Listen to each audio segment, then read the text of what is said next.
Okay, start. Okay, yes, now that's good. Here we go. Shalom to you. Good morning. How are you dressed alike? You have the same. She's got a red beret, just like I do, and Oh, even look at that. We're coordinated. Okay, we're coordinated. Now I see you. Good. Yeah, we are coordinated. Yes, I am Rabbi Sol Solomon, the founder and spiritual leader of Temple Sons of Bitches in Great Neck, New York. And this is the delightful KT Sullivan, who is, I am guessing, since you're doing the Irish thing on Thursday, you're an Irish Catholic person, yes? Well, you know, my great-grandparents went to Oklahoma, which wasn't even a state yet. And you can't be a Catholic with no priests. There are no priests there. They're just, you know, they were, so no, in my great-grandmother's things, I found a rosary bead, but that's all I've ever heard from it. No Catholicism. And eventually a Baptist preacher knocks on the door. And so we became Baptists, but I'm not a Baptist now. It's a great music when you're growing up. Oh, but I don't really believe, I like going to the Catholic. I like to go into all churches. I like to go to synagogues too. I like all things spiritual. yes. Yeah, I can leave the others, but the synagogues, yes. Let me ask you. I went to the Wailing Wall when I was in Jerusalem. Did you feel anything? Was it a spirit? Everybody says they go to Jerusalem, especially Jews, but even non-Jews, there's something they feel. Something there. There's something there. Did you feel? And the women have their section over there on the right. And there was a woman wailing. She was really wailing, and she had a baby next to her in the carriage. And the baby was wailing too. The baby was crying and crying and crying and crying. So as the mother wailed, she'd go like this to the baby. Mother. So anyway, it was a good experience. There is something annoying about babies crying that is less annoying about adults crying. I know It was moving. It was actually, I found it quite moving. And the Garden of Gethsemane, that view of Jerusalem on the Mount, God, I want to go back. Oh, me too. Absolutely. I've never been, but I definitely will. I know. Me. I go to Miami. It's close enough. So, but we're here with KT. Let me ask you though. You mentioned Oklahoma, and were you actually born in a place called Boggy Depot? Because that's what my proctologist calls my anus. You're good. You're good. Yeah. That's where I grew up. The closest hospital was Colgate. They mine coal there. So that's where I was born, in Colgate. But actually, Boggy Depot, it's near the Texas border. It's around the Red River. And it's a great place to grow up. There's one-room schoolhouse I was in until the 4th grade. Were you educated in a one-room schoolhouse? Yes. What was that like? A potbelly stove. I had one other person in the 1st grade with me, and my brother had his sister in the 2nd grade with him. And my brother in the 4th grade has the other sister with him. They were basically maybe three or four families. They got together and had a school. And so what were the ages of the students in this one? Okay, so well, they used to have, before I went, but the couple before they actually went through high school. But when I started going, it was just the 6th grade. And they were like 12 people in the room. The potbelly stove in the middle. We all get around the potbelly stove and read. And he was a wonderful teacher. We had a good, my brother is a doctor, so I guess he did pretty well in those first 4 years. I just wonder how you can. Is it almost like individual tutorials? Like, in fact, that's why what made it better. It made it. You really got attention. You weren't lost in a group of 30 or 40 or 50 like kids are today. You got attention on reading, and I hear that reading scores are really down now in schools. I'm very sad to hear how kids aren't reading now. But we were reading and getting that special attention on how to read, and the important things I think were gotten. Wow, that is amazing. So how did you go from that particular kind of schooling? When you went to high school, was it a more normative thing or what? Yeah, eventually it was a bigger thing. But I went to the University of Oklahoma. I kind of missed that attention, that special attention, and now I get it because I'm in show business. I get the attention again. Of course. Yeah. I was lost in this big high school that I eventually went to, but then I started to read more. So there's good things in being lost too. You come into your own world and what you want to do. So if I've been caught up, I wasn't caught up in popularity or cheerleader and all that stuff. Other people are. I was into reading, and so that helped me. So maybe it's good I got lost. Yeah. Well, I went to a very Jewish school, so we don't have cheerleaders. We actually had a group that would make people more depressed. If people were starting to look happy, we was like, no, that's not. We would really line up and say things and do dances that would make them sad and upset. And it was like, oh, Oh, make Oh, it much more Jewish. That's all is what you have in common. I've always thought the Jews and the Irish were very alike. We suffer. They suffer, and they've been around the world. Everywhere you go, there are Jews and there are Irish. They went everywhere. They were thrown out of every place and went everywhere. They're everywhere. I was talking to someone last night that said, about that. He's Jewish. This wonderful Michael Guerin, who plays at the Roxy downtown, and he was talking about how Jewish music and Irish music are actually alike in their and also the Irish music is always. There's a great quote by G.K. Chesterton that said, "The Irish are the men that God made man. The Irish are the men that God made mad. For all their wars are merry, and all their songs are sad." Isn't that good? And if you think about it, Jews, well, no, our wars are not particularly merry. Nothing is merry about it. Jews, we don't have merry anything. No, I must say, I was alive during that whole Israel, that first founding of Israel. It was kind of merry at the beginning, wasn't it? Wait. You were not alive in 1948. That's true. 53, though, close. All right, yeah. And so when I was growing up, it was sort of merry what was going on over there. It was exciting, and the birth of Israel was quite exciting and merry, wouldn't you say? Yeah. Absolutely. Oh, please, absolutely. Of course, it was founded on the ashes of the Holocaust, which is not the merriest. And yes, that's true. There's a lot of sadness too in the Irish with the issue. My friend Malachi McCourt. There's a wonderful article in the Times yesterday. Malachi McCourt, I think he's 92, and there's a great quote. I love Malachi; it's very funny. But one of my favorite quotes from him, because the Irish are great writers, as you know. The 4 Nobel Prizes for literature are for writers born in Dublin. It's the only city in the world that has 4 Nobel Prizes for literature. So in other words, they're great writers. They took the English language. But the way that Malachi puts it is, they stuff this strange language down our throats and we spit it out in stars. That's mad. Irish quote. That's it. Yeah. I mean, with all those Nobel Prizes from Dublin, imagine how many there'd be if they named it Triplin. I don't have no idea what that means. No, we're talking with KT Sullivan. But the oppression. You have that.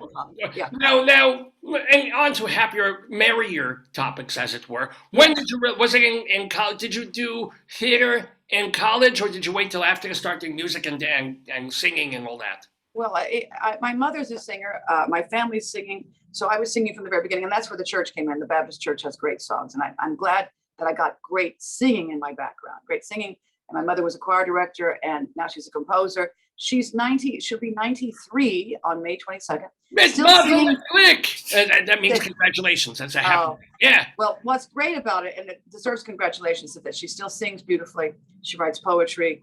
Sometimes I call her up and she says, "I just written a new poem." She's so excited, and that's the definition of youth, is that you're looking forward. You have something to look forward to, and something exciting in the present and future. Is your papa still, or did you lose your papa? He died in 2009. He was a great supporter. He loved my mother's music. He encouraged her to do it, which is another great thing you have. It's important to have someone, a life mate, who encourages what you do. So he was good at that. He had a wonderful Irish tenor voice, but his pitch wasn't great, and he had no sense of rhythm. Are you sure he wasn't Jewish? Well, there's 8 kids too, but so no sense of rhythm. That rhythm method didn't work either. But he all of us, there are 8 of us, and only one of us doesn't have a sense of rhythm or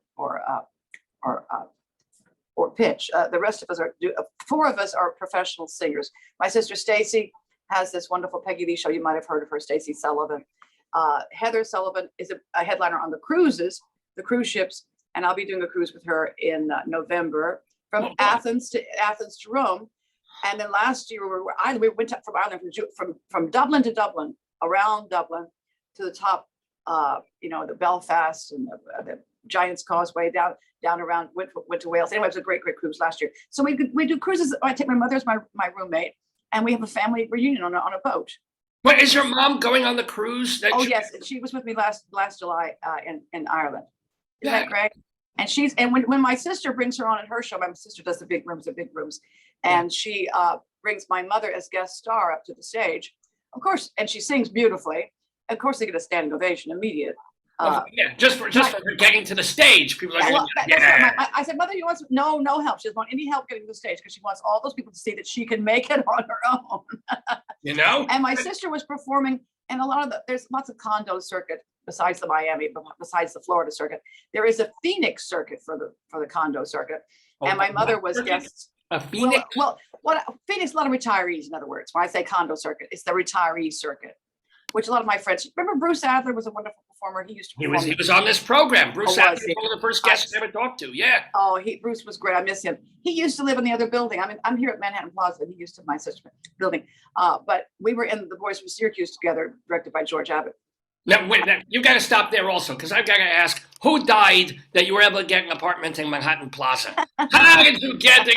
Every performer, every broke person wants to be in Manhattan. I've been here since '97, and you can see my room here. There's my piano back there. You see my piano? Is that a spinet, the black thing in the back? Yes, see, that's my piano. Yeah. And now it's kind of a rainy day, but you can sort of see. I guess you can't see. Oh, yes, I can see New York. And that's the Freedom Tower. And here's now, as you probably know, so you probably know Mark. Freedom Tower would be like 2 miles down. You should have Mark Nather on your show. This is Mark Nather. We did the Gershwin show together. You see Mark Nather? Of course, Mark Nather was on the program a couple of years ago. We had Mark. He would be. I love Mark, and I have got great times. We've gone to Paris together. That's Mabel Mercer. You probably know that I'm head of the Mabel Mercer Foundation. Yes. Yeah. So why don't you, since you bring that up, can you tell us it's about supporting cabaret, but let's also a tour of KT Sullivan's Manhattan. Can we see your bedroom? Now this is the kitchen. The great view there too, and that's the other building which Bruce Adler lived in. So my friend was in chorus line. My best friend Bradley Jones chorus line, right next to it. And here's the Noel Coward show I did at Carnegie Hall with Stuart Ross. Oh, Steve Ross. Sorry. You're right, Steve Ross. The list here is amazing. You'll see Barbara Cook. Oh my. Bobby Shore, Dorothy Loudon. It was a lot of people who aren't with us anymore, but it was a great time.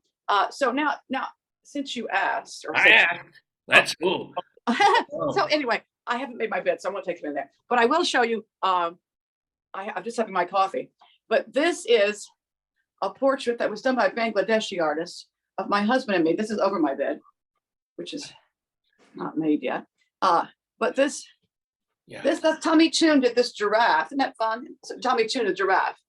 And here I am when I was starring at Rainbow and Stars. That was on 49th Street and 50th Street there at the entrance of Rainbow and Stars back in '96. This was the first show I did out in Los Angeles. My friend and artist did this of me in 1981. Wow. And there I am in 1981. It's the young KT Sullivan. You really look the same, basically. Well, that's nice, Saul. Thank you. There's Mark Nadler again. It's Gershwin. Right. There's me in the photo somehow. And there's that's Margaret Whiting. Oh, Margaret Whiting. Yes. These are all cabaret people for folks who might not know. Yes. Whiting, but for folks who aren't cabaret people, that's Sting there. I did Three Penny Opera with Sting. Right. There's Sting. There's Mabel Mercer and Bobby Short. This will give you an idea of my young mom. Look how young she looks. Doesn't she look young? Well, I'm seeing a wall here. Hold on. Okay, let's see. All right, let's see. This is. Yeah.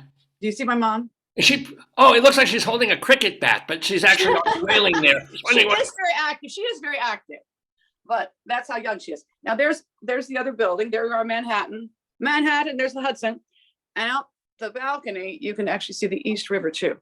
So there's my feather boas. Yes, gotta see that, of course. You gotta have feather boas if you're in cabaret. And and I'm gonna have a yoga session here at noon. But I do all my I started playing the piano, Saul, during pandemic. So now I'm every Friday night I'm at the Algonquin playing and singing and playing. Before the pandemic, I just sang. Now you can see the East River. Hello. Look at that. Look, oh my God, look at that.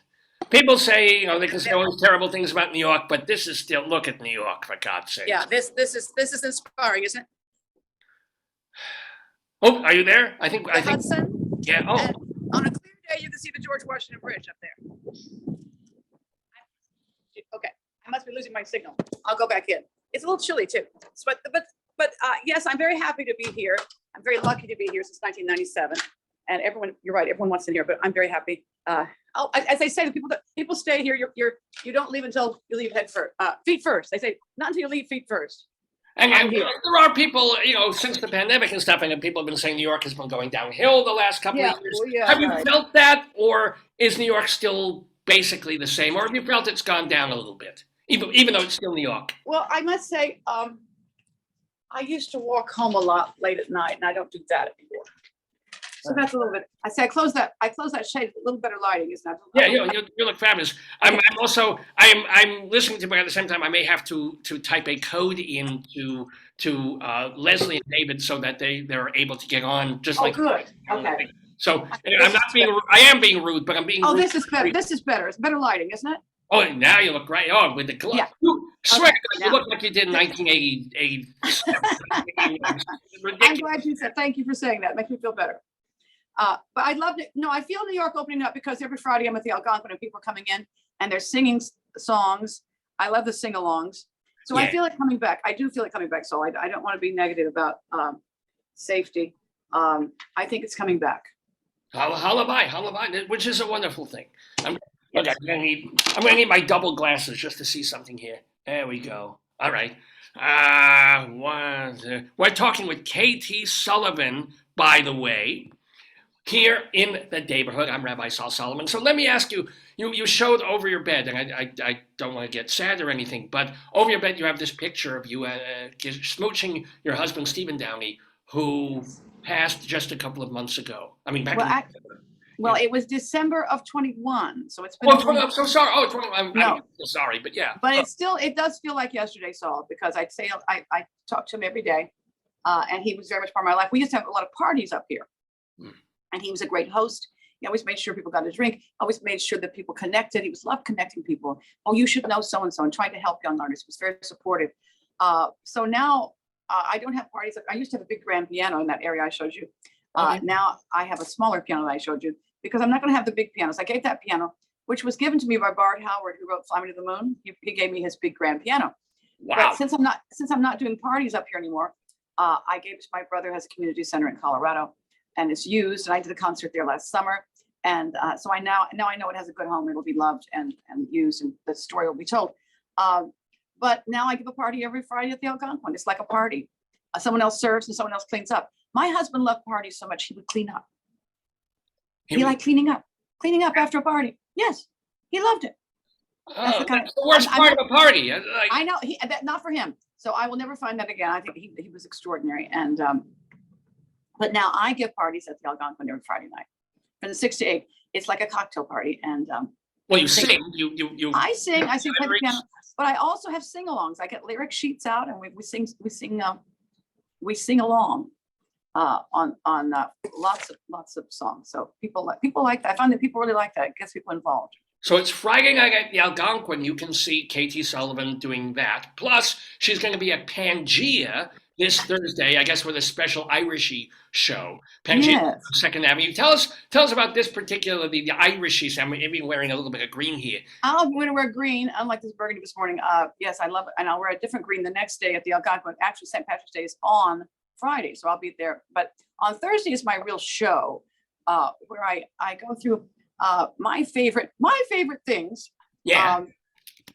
Which are, in fact, it's interesting because I'm on your show right now, so that some of my favorite Irish songs were written by Jewish. Of course they were. The best Christmas songs were written by Yiddles. The best Irish songs too. Well, it's the greatest form the greatest compliment is imitation. So Burton Lane and Yep Harburg really knew how to write it Irish because in Finian's Rainbow. So I do several songs from Finian's Rainbow, which are some of my favorites. But then there are some great. My parents named me Kathleen because my father loved the song "I'll Take You Home Again, Kathleen," and I put it medley with "Come back to Erin, Mavourneen, come back again to the land of thy birth. Come with the shamrock and springtime, Mavourneen, and its Killarney will ring with thy mirth." That's wow, you can sing. I didn't realize that. And I put that with Kathleen. Also, Kathleen Mavourneen is a great song, which was done in the Civil War in the 1860s. There's a beautiful song by Thomas Moore written in 1799. Believe me for those endearing young charms. She must have heard it. Yeah, they're great classics. And of course, with the sing-alongs, we have some. Oh, the drum goes bang, the cymbals clang, the pipes they rise away. McCarthy pumps the pipes to play, and Hennessy, Tennessee, toodles through. The music is something grand. A cabaret to Ireland is back the Melrose Band. That's one of the sing-alongs. Yeah, no, absolutely. It's almost the equivalent of Romania, the Jewish thing. We know this. Do you do any Clancy Brothers? They're my favorite. I love. Oh, well, I do a lot. See, there's a lot of songs that the Dubliners also. I also do Tummy Make 'em. 4 green fields, one of them's in bondage in strangers' hands. He tried to take them from me. But my sons have sons as strong as were their fathers. My 4 green fields will bloom once again, said she. Yeah, lots of rebel songs. The minstrel boy to the war is gone. In the ranks of death you'll find him. You know, that's another merry song, a merry war song. But there they go. Not all the my Jews. Going off to war is a very merry thing. But then Malloy, the days of the carry dances, the ring of the piper's tune. For one of those hours of gladness gone, alas, like our youth too soon. When the boys began to gather in the glen of the summer night, and the mount of flowery music I us along with such wild delight. To think of it, to dream of it, fills my heart with tears. The days of the carry. See how merry it is. The longing for the past. The big themes are famine, immigration, and partition. And they're not partition. Partition, yeah, right, yeah. Town I Love So Well. Now that's by Fred Coulter. He wrote in '76 about the town. He was from Londonderry. The town he loved so well that had the and I was just in Belfast last July with the walls going up and the barbed wire, and it's still there. Yeah, I know a woman who had an Irishman who had a London dairy air. So there you go. Yes. French. That's very good. Thank you very much. So this is KT Sullivan. She's talking about the show that she's going to be doing this Thursday night at the Pangea Club, which is over on 178 2nd Avenue. I'm not sure what the cross street is there, but you can get. It's 12th. It's 12th Street. Cross Street and 2nd Avenue. Get your tickets at PangeaNYC.com. That's PANGA. What? You're looking at me and shocked. It's PangeaNYC.com is how you get tickets. Well, I was just thinking, though, it's across the street from one of the great theaters, the great Yiddish theaters. It's right across the street. Remember that theater down there? Or which? And now it's a movie theater, but it was a great Yiddish theater right across the street from Pangea. Oh, my. So it's between 12th and 11th and 12th, actually, but right there at 12th is that wonderful. You know the theater I'm talking about, don't you? I'm thinking it's not where Stomp was. It's not the Orpheum. That's over a little. No. That further south is Little Shop of Horrors began down there with Five-ish Finkel. That's a little south. That's near the 2nd Avenue Deli, which I don't think is there anymore, is it? Well, they shot the owner. I think the deli's still there. Abe Labelwald is not. That was a horror. Remember that? Oh, I didn't see that. I didn't know that. That's horrible. I used to sing at the 92nd Street Y, and it was catered by it's quite a long way to go cater it down, but that was the best. Worth it. It was worth it. We had all our sandwiches, and then there was a guy named Joey who worked there behind the counter. I used to live at 11th and 2nd, and I used to go, and he gave me chopped liver with pastrami with chopped liver on a sandwich. Yes. Oh my God! Yes. I felt like I'd gone to heaven. You have. And then I walked in one day and it's Joey died. Well, that's so disappointing because he made it so well. He smooth that. I'd never had such a thing, but they didn't serve that at the 96 Street. They would give you pastrami or you could have chocolate. They didn't do it together. Together, it's a wonderful thing. Well, I could talk about, obviously, I could talk about pastrami and chopped liver with not just KT, with anyone I could talk about, especially with the delightful KT Sullivan. Now, KT, don't go away. Don't go. I have to go away. I've got to get back to shul. They're expecting services. But Dave, the host, the producer of this program, is going to be right here to take you into the quiz and more fun with KT Sullivan in the day. But KT, God bless you. Happy St. Patrick's Day. Thank you. Happy almost Passover, too. Dave, but that's sad too. The things that are sad are happy, right? Easter's supposed to be sad, but we're happy. I mean, Easter, no, whatever. Passover is sad, but it's happy. Yes, this is at the same time. You know, Yes, that's good. That's Irish and that's Jewish too. Be happy and sad at the same time. who is the person who crunched down the whole idea of most Jewish holidays to they tried to kill us, they failed, let's eat, which is that's basically the whole thing about it. So hold on one mo. Stay there. In fact, could you sing us something lovely while I go get Dave? Oh, I'd love to. I'd love to. Okay. Yes, I will do that. Bye-bye. Early morning, the gray dawn is breaking. The horn of the hunter is heard on the hill. The lark on its light wing, the bright dew is shaking. Kathleen, morning, what slumbering still? Oh, you look great.